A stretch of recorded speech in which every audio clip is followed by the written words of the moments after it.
Hi everyone, it's Kelly from Kelly's Bead Boutique.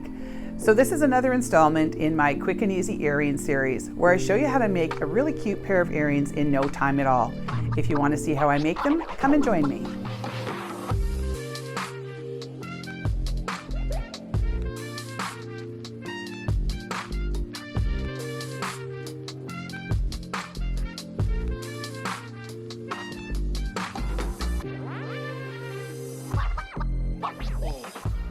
Okay, so I'm feeling a little bit in the spring sort of mood, so I've decided I'm going to make two pairs of earrings today instead of just my regular one.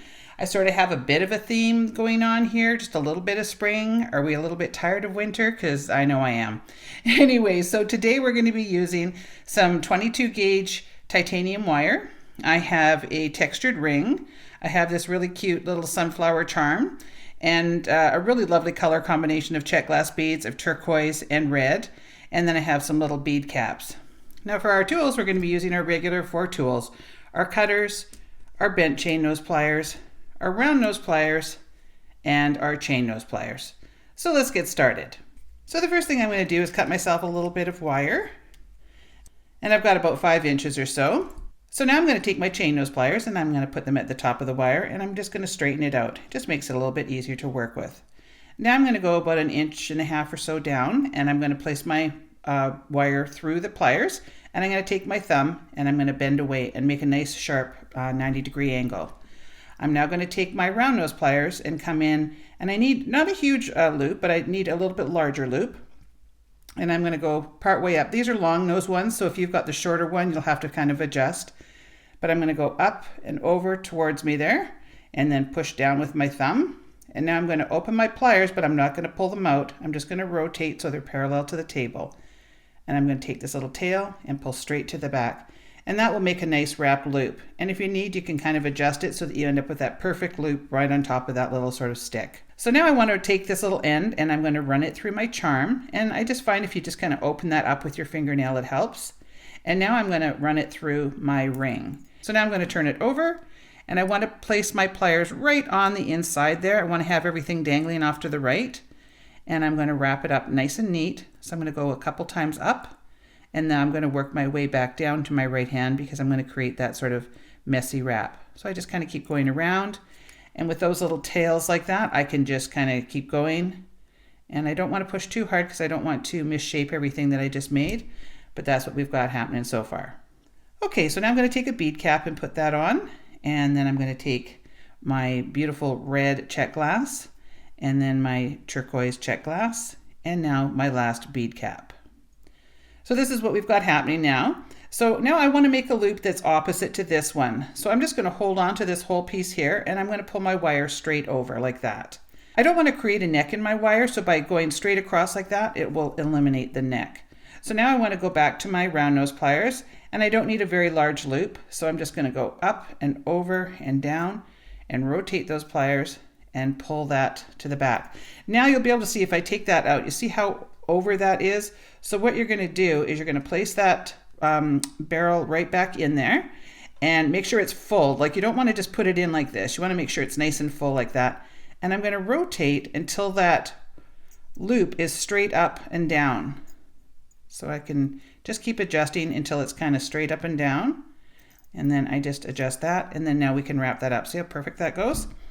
So now I'm going to grab hold of the loop with my chain nose pliers and I'm going to wrap a couple times down and then go back up. And this again is supposed to be that sort of messy, bulky wrap. So don't worry about how it looks. If it doesn't match the other one exactly, nobody's ever going to notice because nobody should be that close to your ears. Well, unless you want them to be, but you generally are not going to have people that close.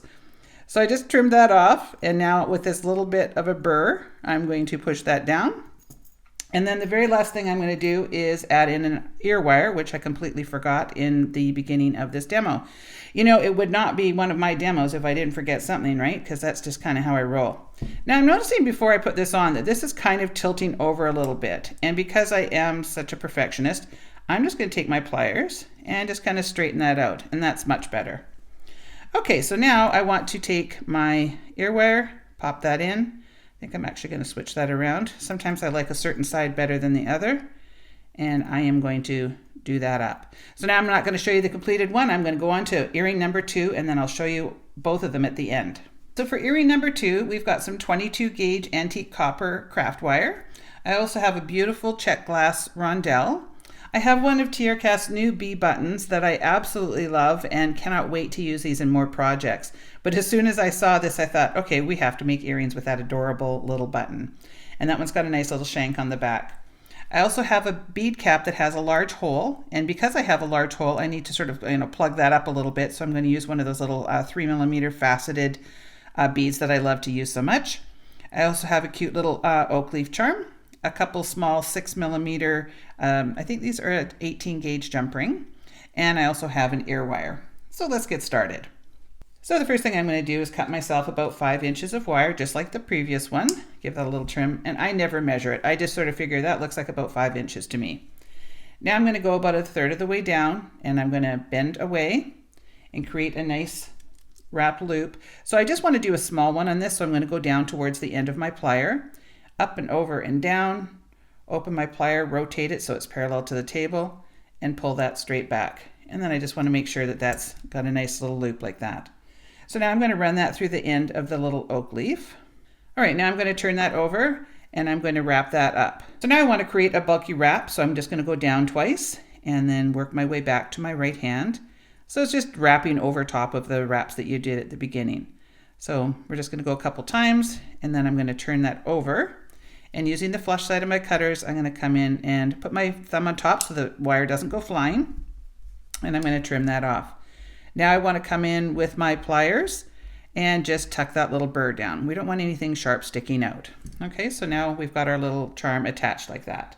So now I'm going to take my check glass bead and pop that on. And then I'm going to put on my bead cap and my little spacer bead. So now on this one, I want to make another wrapped loop, but I want this one to be opposite to the one that I've got down here. So this one is going sort of flat this way, so I want the other one to go the other way. So I'm going to just turn it like this. Make sure that this is seated down inside there. You want to have that bead pushed down really well, and then I'm going to pull that across. So I just kind of eyeball it right before I do it, and then pull that wire straight across because we don't want to create any neck there. So I'm going to come in with my round nose pliers and create another small loop. So up and over and straight down, rotate the pliers, pull that straight to the back. And now we're going to have to really adjust, because when you don't do the necks on them, it creates like a weird little, it sort of tips over. So you want to just adjust that by pulling it over. And now you can see that that's sitting straight up on top there. So now I'm going to give it a wrap up. So I'm going to go down once or twice and then work my way back up and then give it a little trim. So take the flush side of the cutters, come in and give that a little snip. And then now we're going to just push that burr down ever so slightly. Now what I want to do is take one of our jump rings, and I'm going to place it in between the jaws of my pliers, and I'm going to take my bent chain nose pliers and turn those over so I've got the flat side. And we're going to just open that up, and I'm going to run that through the button, turn that over, and do that back up. And sometimes jump rings can, have a hard time closing, so I just kind of make it close, and then I jiggle it back and forth. And now I'm going to repeat with the second one.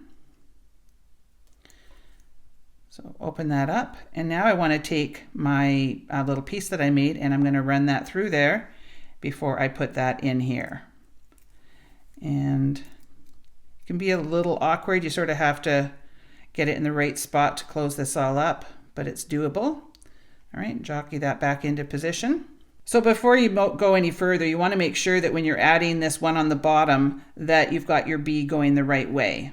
So now I'm going to add my ear wire. I'm just going to take the end, I'm going to pop it through the top jump ring there, and I'm going to close that up. And now I'm going to show you both completed pairs of earrings. So there you go, there's our completed earrings. I love how I used exactly the same technique on both pairs of earrings, but they look so completely different. So that just shows you that you don't need to have a ton of different techniques in your arsenal. You can just pull out something that you know how to do and create something different each and every time. So as always, these will be available in kit form. You just go down to the drop-down menu below the video, and there'll be a link that will take you directly to my Fully Secure website, and you'll be able to choose your own kit. So if you enjoyed this video, please make sure to give me a thumbs up. Leave me a comment. I love to hear from everybody. And if you haven't subscribed to my channel, please make sure that you do so. I want to thank you so much for watching, and we will see you on the next one.